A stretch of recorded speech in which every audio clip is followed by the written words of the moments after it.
Já em relação a Fernando Seabra no Cruzeiro, já tem até perfil de setorista do clube afirmando que ele está no bico do corvo, muito próximo de ser demitido. Mandei mensagem para Alexandre Matos, o CEO do Cruzeiro, e perguntei: e aí, o Seabra está perto de cair? Esse risco existe? E o Matos respondeu a essa possibilidade, entre aspas, como piada, afirmando que não tem nenhuma possibilidade de o Seabra cair. Isso para agora, né? Classificação contra o Boca deu um respiro, deu um fôlego ao trabalho do ex-comandante ou do ex-integrante da comissão técnica do Cruzeiro, que foi contratado pelo Ronaldo Fenômeno. É bom lembrar que a multa rescisória do Seabra em caso de demissão é muito menor do que a do Gabriel Milito no Atlético. A saída dele não seria algo traumático, especialmente porque o Seabra não foi contratado pela atual administração.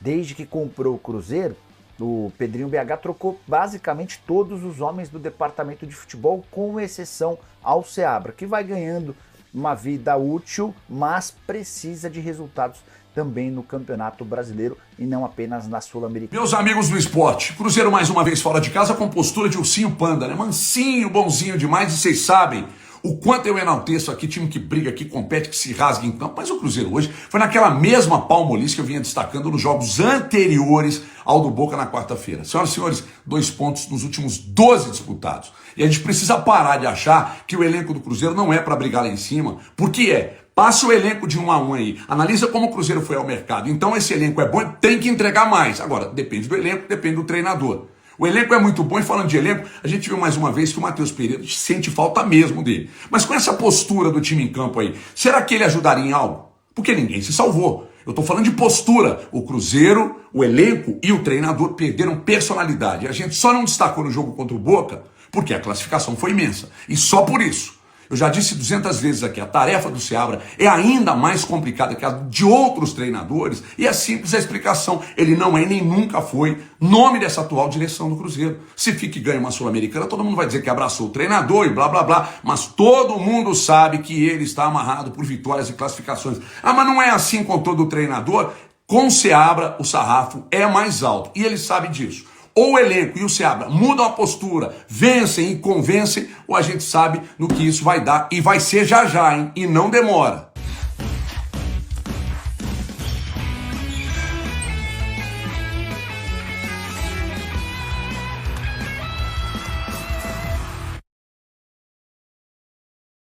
Está no ar nessa segunda-feira, semana inclusive de Copa do Brasil, Galo em ação contra o São Paulo na quarta-feira, assunto para daqui a pouco. O fim de semana foi muito bom para os times mineiros. Cruzeirense, por exemplo, estava empolgado com aquela vitória sobre o Boca Juniors na Sul-Americana, o time parece que não está na mesma rotação. Ontem em Porto Alegre, derrota para o Internacional, e são 4 jogos sem vencer no Brasileirão. Cada jogo tem a sua própria história, né? Tem as suas circunstâncias. Fim de papo, Inter 0 pro Cruzeiro no Beira-Rio. Ô, historinha que vem se repetindo, hein? No segundo tempo, mais uma vez, a gente deu uma caída, talvez seja pelo cansaço. O primeiro jogo de uma sequência de 2 do Cruzeiro contra o Internacional nessa semana já começou dando sinais que não seria uma noite tranquila pro goleiro Cássio. Segura a trave, o toque de cabeça pra defesa do Cássio. Cássio! Cai pra fazer a defesa do goleiro da Raposa. O Lautaro Dias até tratou de aquecer o Rocher, goleiro do Inter também. Dentro da área, bateu pro gol, Rocher defender. Mas nada que fizesse a rede do Beira-Rio balançar. Temos tido uma produção ofensiva abaixo do que nós pretendemos ter de forma geral. Nem essa cabeçada do Borré foi o suficiente para que alguém abrisse o placar na primeira etapa. Cabeceou em cima do Cássio, teve a chance o Borré. O Wesley tava doido pedindo um pênalti, querendo botar a lei do ex para trabalhar. Mas ganhou só um puxão do ex-companheiro Zé Ivaldo, que não queria saber de nada disso. Na segunda etapa, o Cruzeiro começou a ter que contar com a sorte também para não tomar gol. Salvou o goleiro, sobra fora! E o problema de contar com a sorte é que, eventualmente, ela acaba. Se em uma jogada o Borré fez as vezes de zagueiro do Cruzeiro e cabeceou para fora uma bola que tinha endereço CEP e até conta de luz para pagar, na seguinte, a danada da sorte tinha mudado de lado. Rafael Borré explode o torcedor se o Cruzeirense já não podia contar mais com a sorte, teve que mais uma vez contar com o Cássio para evitar aumentar a derrota. Olha o Ener Valencia na cara do Cássio, gigante para defender. Tivemos um desempenho individual e coletivo muito abaixo daquilo que nós podemos apresentar. O Cruzeiro agora acumula 4 jogos sem vitórias no Brasileirão e precisa, na próxima quarta-feira, buscar a vitória contra o mesmo Internacional, agora em casa, para quebrar essa sequência. E em 3 dias a gente já tem mais um jogo que é importante, então é trabalhar e tentar voltar o mais rápido possível pro caminho das vitórias. Sem o Matheus Pereira ali no meio de campo, o ataque do Cruzeiro foi mal ontem. Ao todo, no jogo, foram só 5 finalizações, como essa do Lautaro Dias que a gente viu no começo do jogo. E muito abaixo da média do Cruzeiro no campeonato, que são de 12 finalizações por jogo. O Rocher, goleiro do Internacional, mal trabalhou. O time do Seabra não tem ido bem fora de casa. E aí a gente pode exercitar um olhar legal sobre o desempenho do Cruzeiro jogando em casa e fora.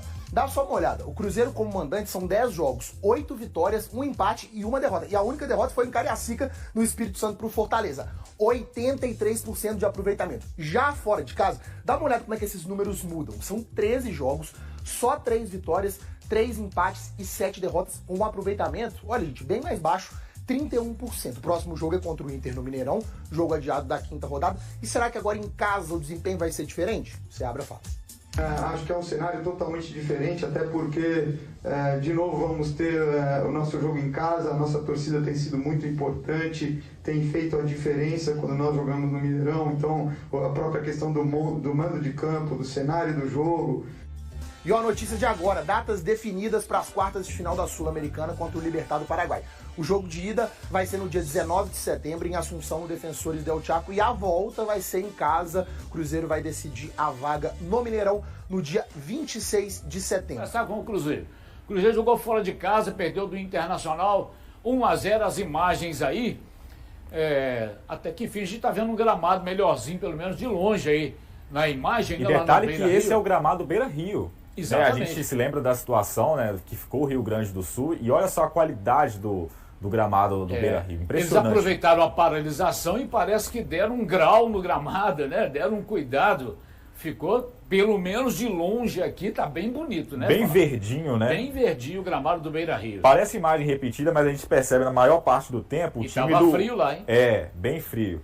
A gente percebe na maior parte do tempo o Inter no ataque. O Cruzeiro, Carlos, com muita dificuldade, principalmente nos passes. E os passes em média distância. A gente percebe aí oferecendo perigo ainda no primeiro tempo, mas é o Internacional que partiu para cima, né? Claro, jogando dentro de casa. E aí, o Cássio fazendo boas defesas. O Cássio mais uma vez salvando o Cruzeiro, né? Com boas, belíssimas defesas aí dentro do Beira-Rio. Aí, ó, ainda um lance do Internacional, muito bonito, inclusive. Já no segundo tempo, ó. Muito bonito, inclusive, esse uniforme do Internacional, que lembra bastante o Arsenal da Inglaterra. Aí que sai o gol, ó. Borré faz 1-0 no Internacional. E ele perdeu outros gols, né? Bola pra dentro da área. Você acha que a defesa bateu cabeça nesse lance?